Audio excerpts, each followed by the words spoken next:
Donc vous avez téléchargé le zip avec cette adresse. Et sur Mac, vous avez dézippé en double-cliquant. Sur le PC, vous avez, si vous êtes sur un PC, fait clic droit, 7-zip, extraire.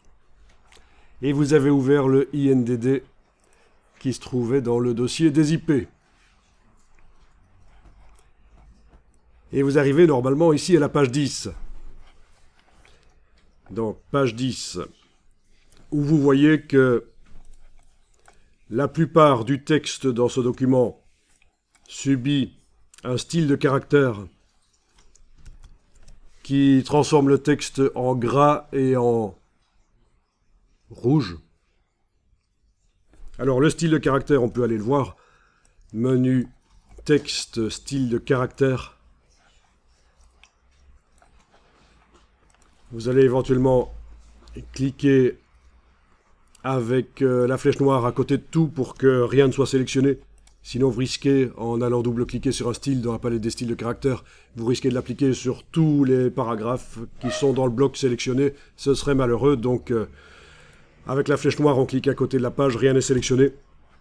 Et puis, le style qui est appliqué là sur les caractères, c'est le style de caractère titre de 3e niveau imbriqué.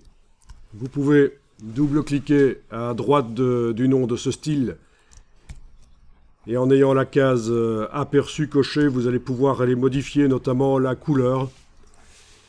Donc, couleur des caractères.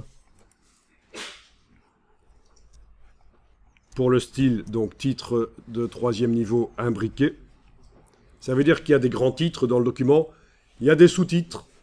On les voit là, les sous-titres. La multiplication, blabla. C'est un sous-titre. C'est pas parfait. C'est en cours d'élaboration. Après, on peut revenir sur les styles pour modifier, bien sûr.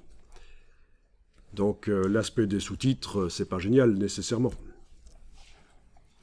Alors, après les sous-titres, il y a les sous-sous-titres, mais l'expression étant vraiment peu professionnelle, on appelle ça un titre de 3e niveau.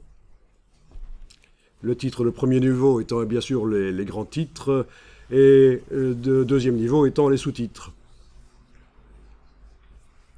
Et alors là, vous pouvez modifier éventuellement la couleur en choisissant une couleur dans le nuancier. Ceci dit, il y a une couleur dans la liste là qui s'appelle couleur pour titre de 3e niveau. Ah ah. Donc si c'est juste pour modifier la couleur, on aurait peut-être intérêt à ne pas modifier le style de caractère, mais à aller modifier la couleur, cette couleur-là qui spécifiquement ne sert qu'au titre de 3e niveau, allez la modifier dans la palette nuancier. Alors le titre de 3e niveau, je ne sais pas si vous avez compris, mais ils sont là en fait. Ça ressemble à ça. C'est-à-dire c'est le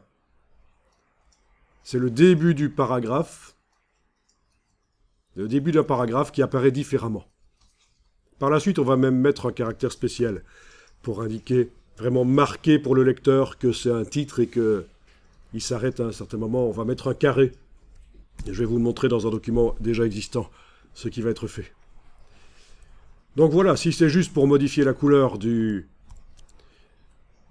titres de 3e niveau, vu qu'il y a une couleur spécifiquement faite pour eux dans la palette nuancier, on va plutôt cliquer sur annuler et on va aller dans la palette nuancier, menu fenêtre, couleur, nuancier, toujours en n'ayant rien qui est sélectionné.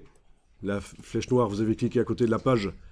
Vous allez pouvoir aller double-cliquer sur la couleur qui s'appelle couleur pour titre de 3e niveau, imbriqué, c'est ça qui est indiqué. Si j'agrandis par là, voilà, on voit. Avec la case aperçu cochée, vous allez pouvoir modifier et voir directement ce que ça donne derrière.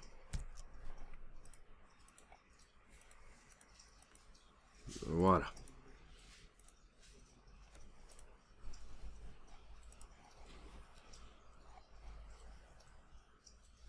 Bon, une fois que vous avez fait ça, on va déjà commencer à enregistrer le document. Enregistrez-le sous le nom 226 dans le dossier que vous avez dézippé.